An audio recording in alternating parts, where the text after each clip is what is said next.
John, the competitive action starts on Saturday at Cowdenbeath. Friendlies are great for building up fitness and whatnot, but you'll be looking forward to matches with a competitive edge. Yeah, I mean, friendlies are going to be done to get the guys up to, after all the hard training, up to match speed and match sharpness, of course, yeah, but no, there's nothing like the competitive edge. And tomorrow, also Saturday, we start with Cowdenbeath away, yeah, so looking forward to it. 5 derby, same as last year. We managed to go there and win the game 1-0.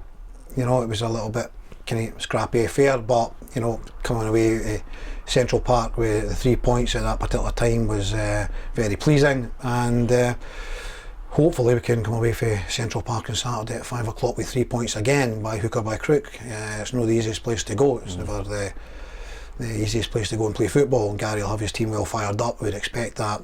It's the start of a campaign where it's a clean slate. You know, everyone's wanting to get off to a flyer, everyone's wanting to get 3 points, and we are very much of that opinion, you know, the way we want to go about it. We want to try and go there and get 3 points on the board. We understand that Cowdenbeath will make it very difficult for us, but we've got to try and rise above that, yeah.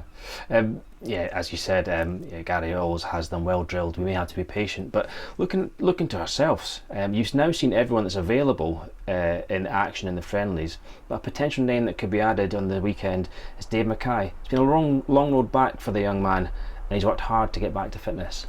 Yes, he has, yeah. We were very fortunate, I suppose, that he managed to get through a 90-minute game there on Monday. It was against an academy team, so it was actually perfect. It wasn't like a hurly-burly aggressive game, you know. It was a nice calm game for him to come in and get the 90 minutes under his belt. So he's obviously trained today, trained tomorrow. You know, it's probably too early to start, you know, but it's good that he's back. He's been out a long time, delighted for him. It's been a long way back, so he's got through the 90 minutes. There's not been any reaction, just the usual tightness of playing 90 minutes when you've not played 90 minutes for such a long time. He also had a hamstring injury on the very first day back, so he's had to do the hard work on his own with the fitness coach, because he's had to do all the work that the guys did previously. He's had to do it a little bit later to make sure that he's going to go in and ideally not pick up any more injuries, and that's good. That's what he's done.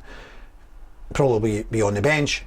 That's good for me, good for us, with regards to the fact that we've got some kind of option defensively, you know, on the bench as well. Got you right. And with regards like Frankie and Tom, Frankie Musonda, Tom Lang, how's their rehab going? Tom's a lot closer than Frankie. Tom, we're hoping by the kind of end of next week is getting involved with ball work within the team. He's still working on his rehabilitation. He's still building up the knee and building the strength in the knee. It's taken a lot longer than we would have first envisaged, you know. However, it is what it is. So, you know, when he did it, it was meant to be quite a straightforward operation, just a tidy up, but I think it ended up being a little bit more than that, and it's taken a lot longer to get back from it. Yeah, Frankie, the timescales have just kind of extended with Frankie. It's now looking something like the middle of August before Frankie will be back. So, you know, again, we just have to be patient, get him through his rehabilitation, get the knee up to full strength, and you know, we've got a good player to look forward to coming back, you know, sometime round about the middle of August. Yeah, the focus between now and the league game starting is very obviously the League Cup group. We've got Brecon, Livy and Alloa, as well as Cowdenbeath. There's some tough games in there, tough but winnable games. Is that a fair assumption? Yeah, definitely. Yeah, there's no game going to be easy, you know. I mean, first of all, you've got a Cowdenbeath, a 5 derby, which itself, you know, notoriously makes it difficult. I think we all know that. However, we've got to go and deal with that. The first game last year with a home game against East Fife, it was again a very tough game. However, we scored a very late winner, which you know, was got us in the driving seat. You know, then we went to Tynecastle. So we have a Livingston team who we've competed with very well in the 2 Scottish Cup ties in the last 2 years. So we go back to Livingston. Brecon are rebuilding. You know, Craig Levine's now in there as sporting director or director of football, whatever the title is. Andy Kirk, who has worked with Craig Levine at Hearts. I mean, so that's a very strong partnership there immediately. We know that Ian Davison, although he won't play in the game, is signed for Brechin. Stephen Simmons, one of our former players, is coaching there as well. And there's a little bit of money going around in there, so they're trying to get themselves together to try and get back into the Football League. So we will give them every bit of respect. In between Brechin and Livingston, we have Ian Davison's testimonial against Hibernian, so again a good game to be involved in. And then Livingston away, which we know, obviously they're a top 6 Premier League team. They've beaten us the last twice, but we've given them good games on both occasions, and we would hopefully go there and give them every bit, as good a game, if not even a better game, yeah. And then, it may all come down to the last game against Alloa. So we had some good games with Alloa last year. We mainly came out on top. I'm sure Barry in there, a new manager in there, looks like some money as well. The Connor Salmon, the signings that they've made, a lot of good signings. Durnan again, experienced centre back. We've come across them with Falkirk and Dunfermline in recent years. Adam King, who was here towards the end of last season, they've signed Adam, who's a really good competitive central midfield player. And I'm sure there's others that maybe just not coming right to my mind right now. So again, the good thing about Alloa, we're playing them at home, and we obviously want to get out the blocks. We'd like to get 3 points on the board. Of course, I'm talking selfishly. I'm looking for 6 points after 2 games. I understand everyone will make it difficult for us, but we've got to be confident.